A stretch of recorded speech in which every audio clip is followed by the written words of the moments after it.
My company is UrbanTech Systems. We're a civil and construction management firm. Been in business for 8.5 years. We're a small firm, just like many of you guys. And we work on many of the projects that are local. We've done everything from working on bright water for several years. We've worked at the airport for many years. Right now we're doing tunnel design, things like that. So I'm going to try to go through this and hit some of these sheets for you, kind of thing. Try to explain some things that you might want to consider. And if you have any questions, give me a call. These are some very basic things. On the bottom of all the drawings, you'll have a title block, something like this. And typically it goes through and it describes the title of the project, and right here, what plans you're looking at, what type of plans you're looking at. In this case, it's a demolition plan. Okay? Now, oftentimes you'll hear drawings talked about in two different ways. This is a drawing number. Generally starts with a letter, and often those letters kind of tell you what area, what discipline you're in. Down here is the sheet number. Okay? Sometimes you'll hear people talking about it's on sheet 23. That's where you go. Or oftentimes when you're reading through the documents, it'll refer you to a drawing number. That's what that is. Okay? Now, this is what we used to call a compass rose. It's the north arrow. That seems very basic, but too often times you get out in the field and you're trying to orientate yourself and figure out where you are. You got to know where north is, and you got to look at that north arrow. So it's a very important part of the drawings. Okay? Now let's run back over here to the revision block. This revision block is empty. Okay? But oftentimes when you're working on a project, there will be changes along the way. Okay? You need to be working on the most up-to-date set of plans. And so if something gets changed, that title block will be annotated.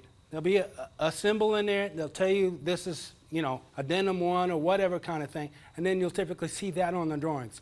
So it's very important when you pull up a set of drawings, look to see what's in that revision block. Am I using the most up-to-date copy? Also, is it construction ready? Okay, you see right here? That's the engineer's stamp. Okay? When it's ready to go out to construction, it needs to be stamped and signed. Okay? In this case, you'll see right under here it says 90% submittal. That means these drawings are not construction ready. Okay? And you should not be working out in the field with these. Typically what we do is we submit drawings at the 60%, at 30%, at the 60%, at the 90%, and that's so that the agency has an opportunity to look at it and say, okay, we want this change, that kind of stuff. Each one of those has a different level of completeness.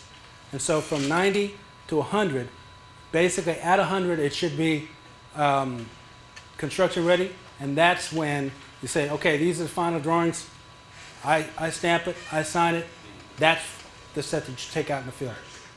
One of the important things you mentioned about on these drawings, Sound Transit, they are the thousands of drawings. There's a 1,500 drawing set, and there's some basic things about the nomenclature on them that would be helpful for you to read and figure out where you're at in the set. Mm-hmm. And so we talked about the different types of drawings. The A's are architectural. They start with an A.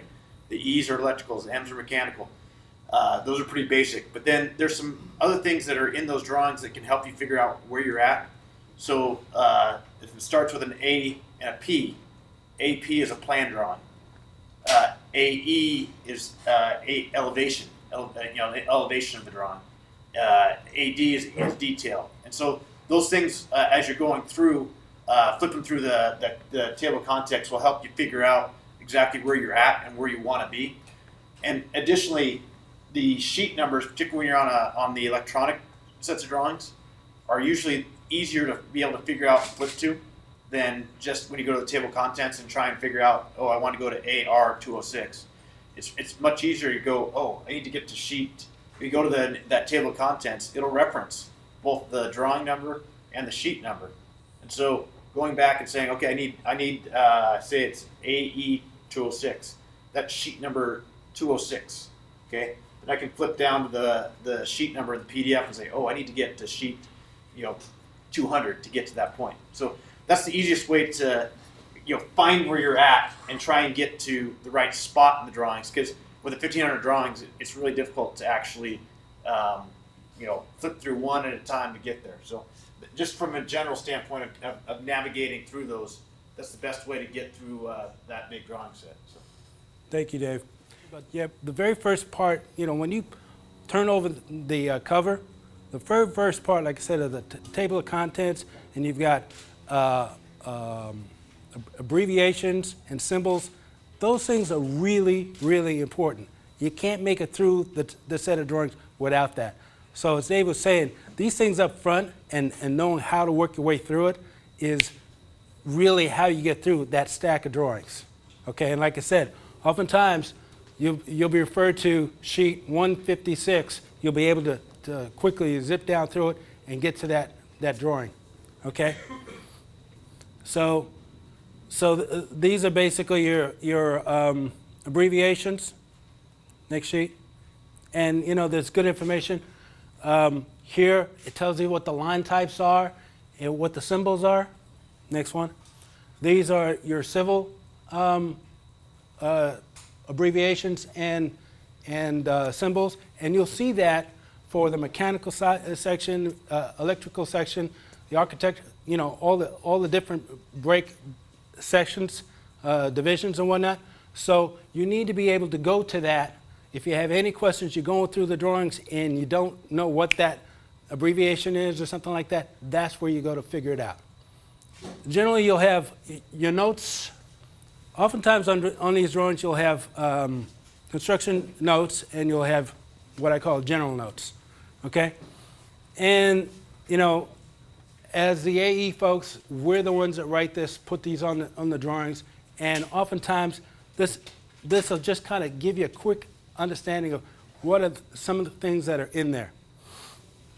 Like this first note here, basically all that really does is it references other drawings, okay? So for this plan, it's telling you if you want to see composite utility drawings, this is where you go. For number 7 over there, they're referencing specs, agency notes, agency rules, things like that.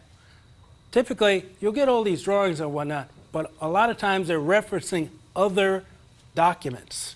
It could be City of Seattle standard specs and such, and drawings. So even though you have a construction-ready set of drawings, you don't have all of the information. And so as you're going through, you need to find these references, particularly when you're trying to bid the job. You need to have these references so you can look down, so you have the total picture so that you know what you're bidding on. Otherwise, you could run into some issues when you get out in the field and find out, oh, I needed to have this and that. And, that's when it costs you money. Okay? Some of these specs affix liability. Like in this one, 6, says things like support in place, all vaults and such. That's just a line here, but for you got contractors, you have to really kind of sit down and figure out, how do I support? So it's very important that you go out and walk the job beforehand, okay? Because words like that, we're basically pushing the liability to you guys. We're telling y'all, support it. When we come back at the end of the day, we want it sitting there, okay? How you do that when you tear up the ground and all that, that's up to you. Because we don't get into contractor means and methods. And that's where the cost comes from. So these type of notes, they're shifting the risk to you guys, okay?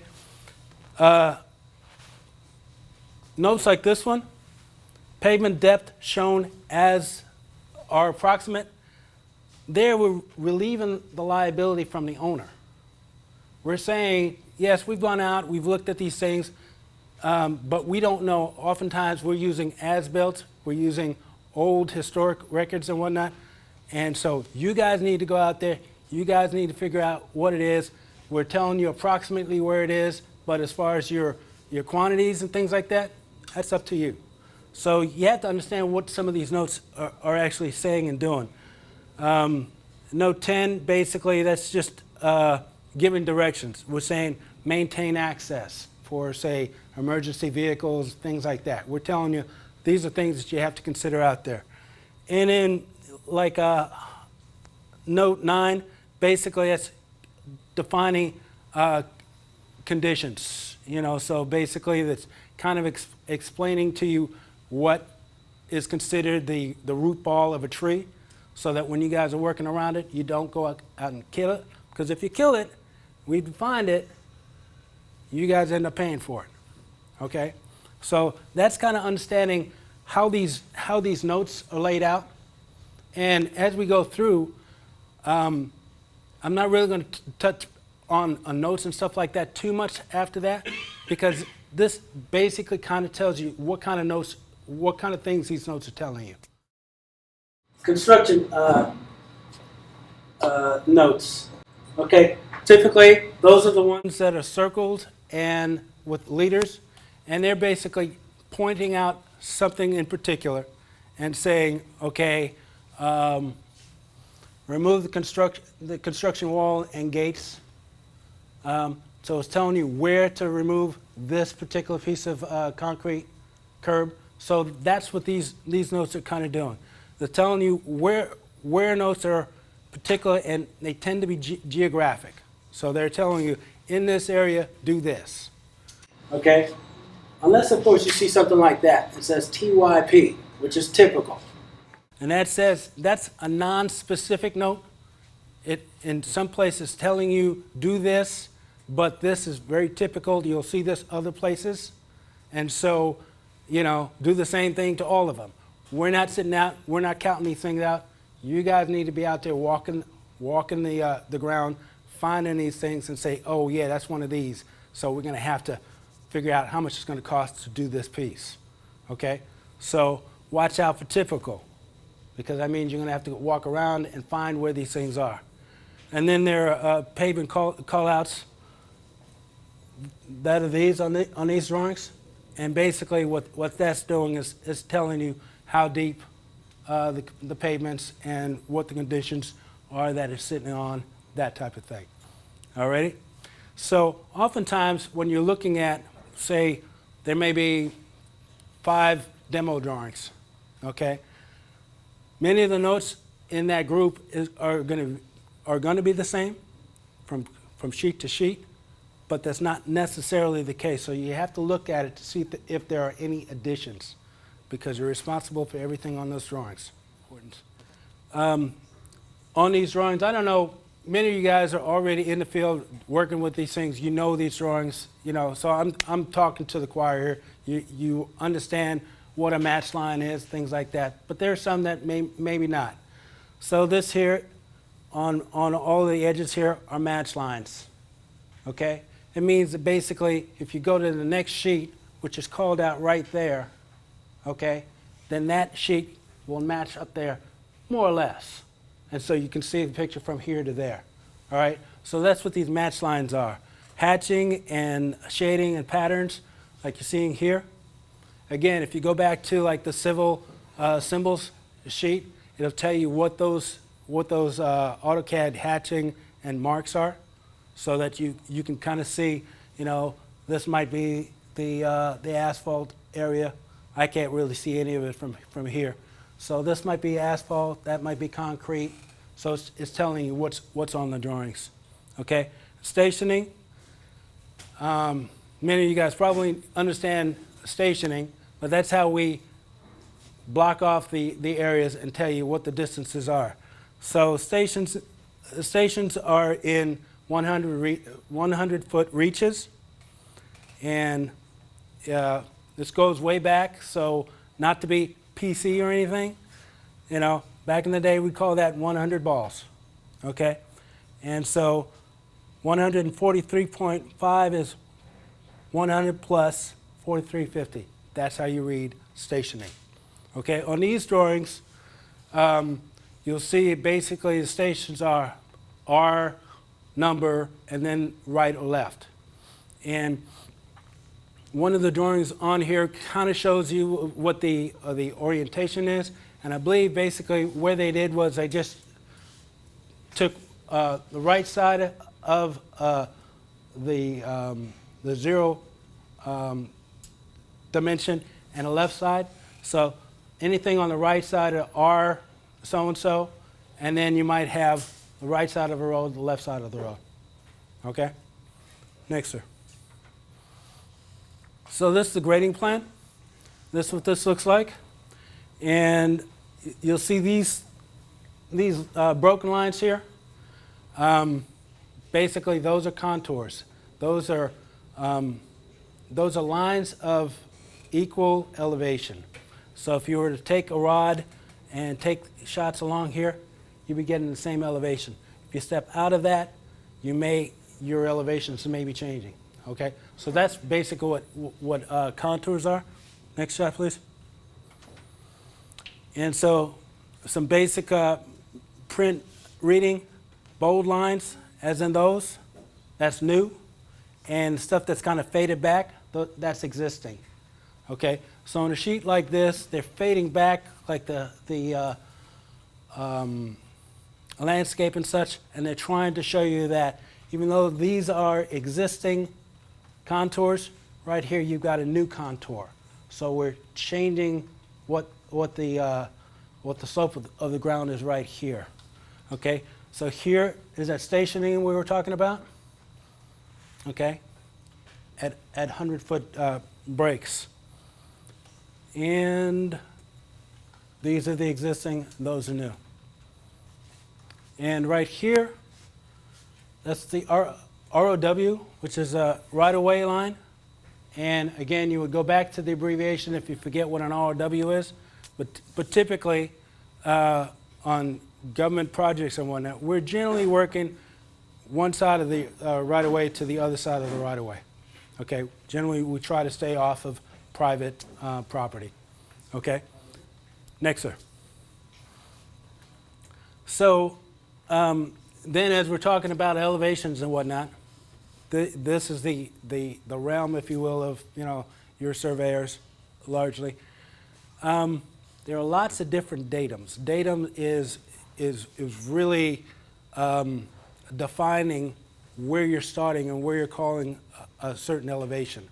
And oftentimes out here, I think King County generally uses NAV 88. There's NAV 93, I think, things like that. So there's a sheet, and this sheet, can't read that. Basically, this is kind of going in, and it's telling you where your horizontal control is. And so that's part of the civils. It'll tell you basically these are survey markers that you guys can take off of when you're working on building your buildings and such. And so there'll be some place where it defines what your datum is. So it's very important that you find that. Oftentimes, like I said, King County and the city of Seattle have two different datums. And you need to know which datum you're working in, because otherwise, if you go out there and you're working off the wrong datum, then all your elevations are going to be wrong. And then they're going to come back to you to make it right. Okay? So basically, we're talking about important control points. That's what's on the horizontal and vertical control sheets. And this kind of gives you that information. But basically, it was telling you definitions of measurements. Note 11 talks about range directions and references other drawings and specs. And 8 references specs and required equipment. So these are the kinds of things that you're going to find in your notes. And so if you're looking for that kind of stuff, that's where you'd find that. Now, one of the points here in this one, it's actually kind of describing materials and connections and things like that. and that's on the drawings. What are the specs saying? Okay? And so the question sometimes becomes, which has precedence? The specs, the drawings, what? So typically in your, generally in the general conditions of the contract, there's a point, an area that talks about the precedence, the order of precedence of documents. Oftentimes it's like this: the contract between the owner and the GC, special provisions that there might be, general provisions, your specifications, your details, and your plans. And so basically, as you're going through that, if there's a conflict, okay, that's how you would kind of look to see what's more important. Omissions, typically, we cover errors and omissions insurance, okay? Omissions are basically drawings show one thing and the specs show something else, or it doesn't say anything at all, okay?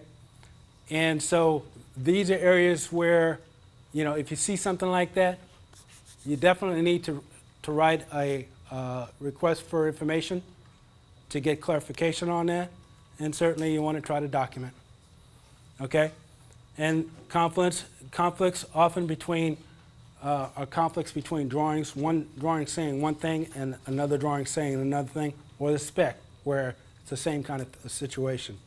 Now typically, these things have gone to court, and oftentimes the ruling has come down that the most stringent of the requirement, if there are two requirements in there that are in conflict, the most stringent is what the contractor should have bid. So keep that in mind when you're going through this kind of thing. Obviously, when you're going through your documents, if you see conflicts and whatnot, write them down. It's for your benefit, it's for the owner's benefit, because we're all trying to get these things bid. Okay? Obviously, this is an opportunity where you can say, this might have cost me a little bit more money. Like I said, document. Next. So again, on this particular detail right here, it says pavement limits match existing. Okay. Again, the designers are out there and they're telling you we want everything to match on the other end of this. But when you guys are out there, you know, it's not just straight lines. You're digging things and you have to try to consider what are your quantities and whatnot.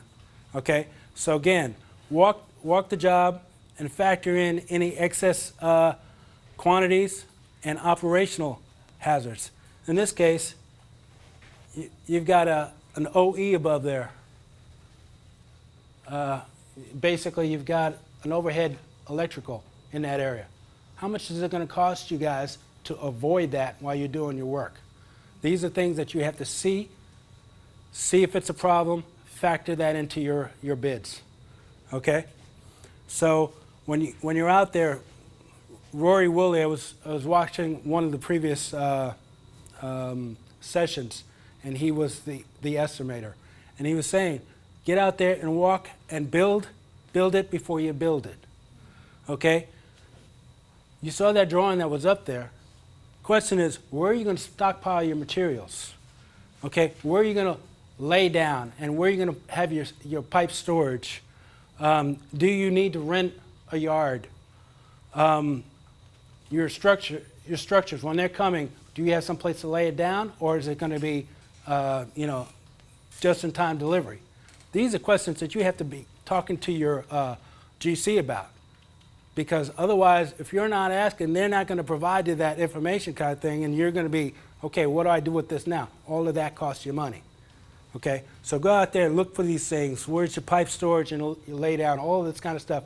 That's what you guys need to take these drawings that the A&E put out for you, and they're just pretty pictures, but you have to take them out in the field and see, how do I get this thing built build it before you build it. All right? Next slide. Okay? This drawing is construction limits. Okay? Those are your construction limits. You put up a fence around that kind of thing, and that's where you have to work inside of. So again, where are you going to put all that stuff? In there? That's what you have to figure out. Next slide, please. Okay, these are details. All right? Many of you know the details. Next slide, sir. Okay, details. Scales are often not to scale. Okay? So don't try to sit there and measure off. It's useless. All right? It's just there to let you know basically what you're looking at. We take overall dimensions are inside dimensions because we don't know how thick of the stuff you're bringing out.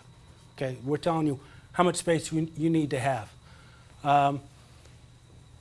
Basically, you'll see materials and such laid out in symbols. Again, go back to that symbol sheet. Your sections, basically that's a section mark. It shows that it's cut and you're looking this way. So then when you take A and that's section A, that's what you're looking at. You're looking at this from that direction. Okay? So that's how you read a section marker. Oftentimes, your details and sections will also have schedules, things like that. Next one, sir. Okay? These are your profiles. Okay? First thing to note on a profile, what are your scales? Because they're going to be different. You're going to have, as you can't see it here, but basically your horizontal scale and your vertical scale.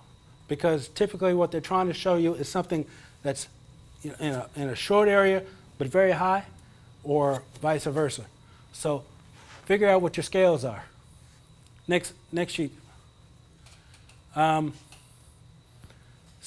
there are several profiles on the same sheet, and they're very minimal. Okay? So it'll basically tell you what the existing utilities look like. They're rich in abbreviations. So again, spend some time with your abbreviation sheet. This is the best location in a set of drawings to actually find localized elevations. Go to your details, and look to see basically what your elevations are. And it'll also tell you things like pipe size, slope, materials, and lengths. So this is 45 linear feet of 8-inch ductile line pipe set at a 4% slope. Okay? And it's this 8-inch, that's the invert elevation, which is the bottom of the pipe. And this pipe's coming out of the south end. All right? Sir. So basically, it'll identify sections in details. It'll, again, refer you to other plans and such. So in this case, there are several references to the City of Seattle standard plans. These plans are not complete. This whole stack of things is not complete. If you don't go out and get those standard plans, you're only working with part of the drawings, and you're going to lose a lot of money that way. This is basically a road section.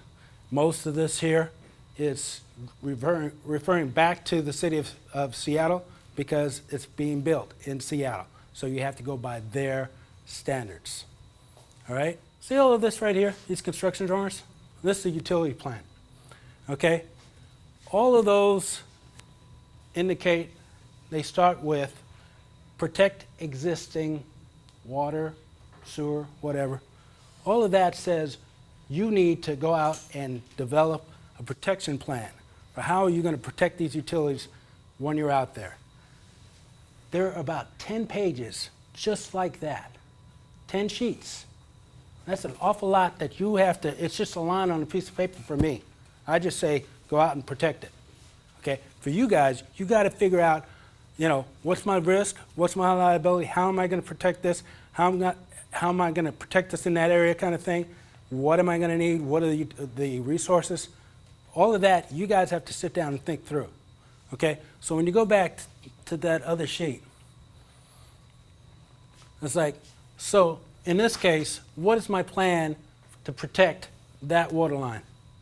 Okay, it's calling out for this etrofoam block, you know, a little separation between the pipe and the new duct bank. So ask yourself, is that clearly identified in the spec? Do I know what the hell I'm supposed to be sticking there?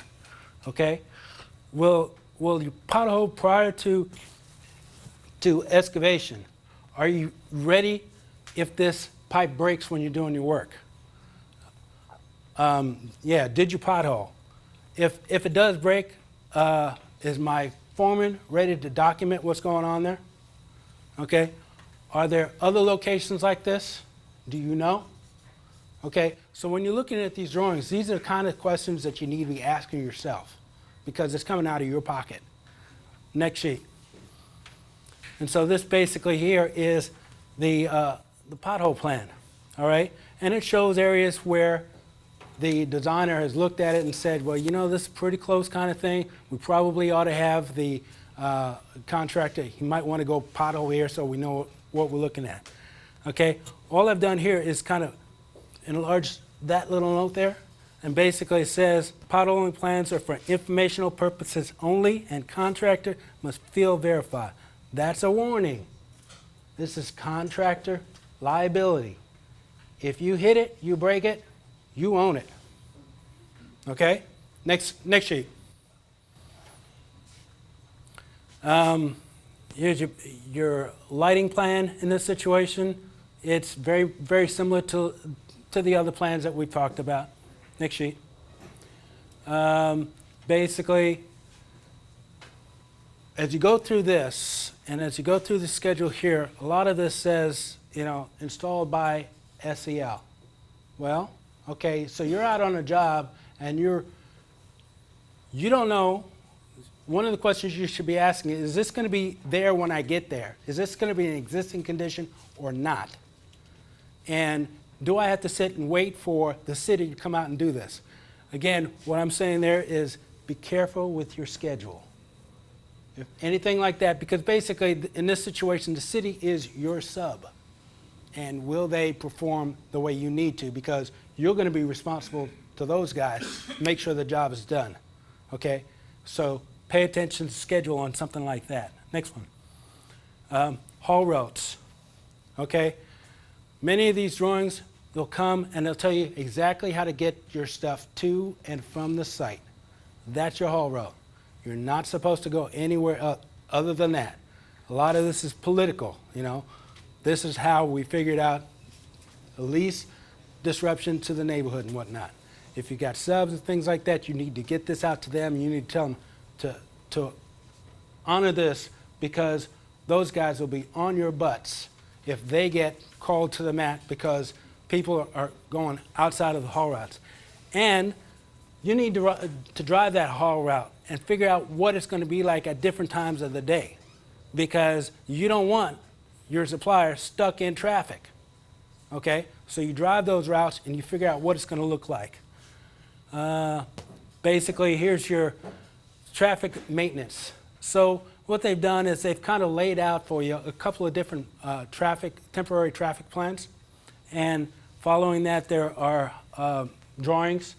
Now, let me go back and highlight. On each one of these drawings, that note basically says that these traffic plans are a guideline, and the contractor is responsible for detailed drawings that need to be approved.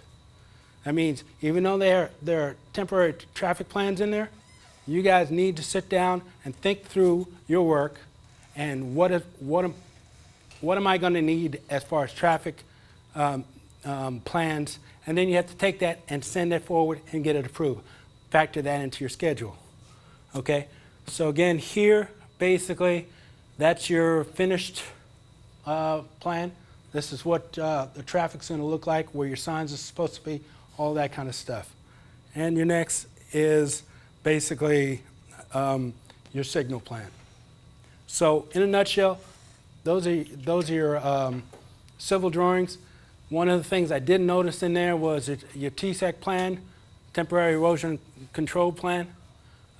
Typically, that's in every sheet. This is in the middle of, a city.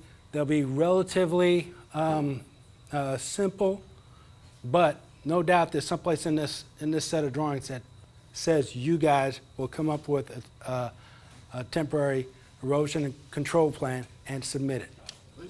Thank you.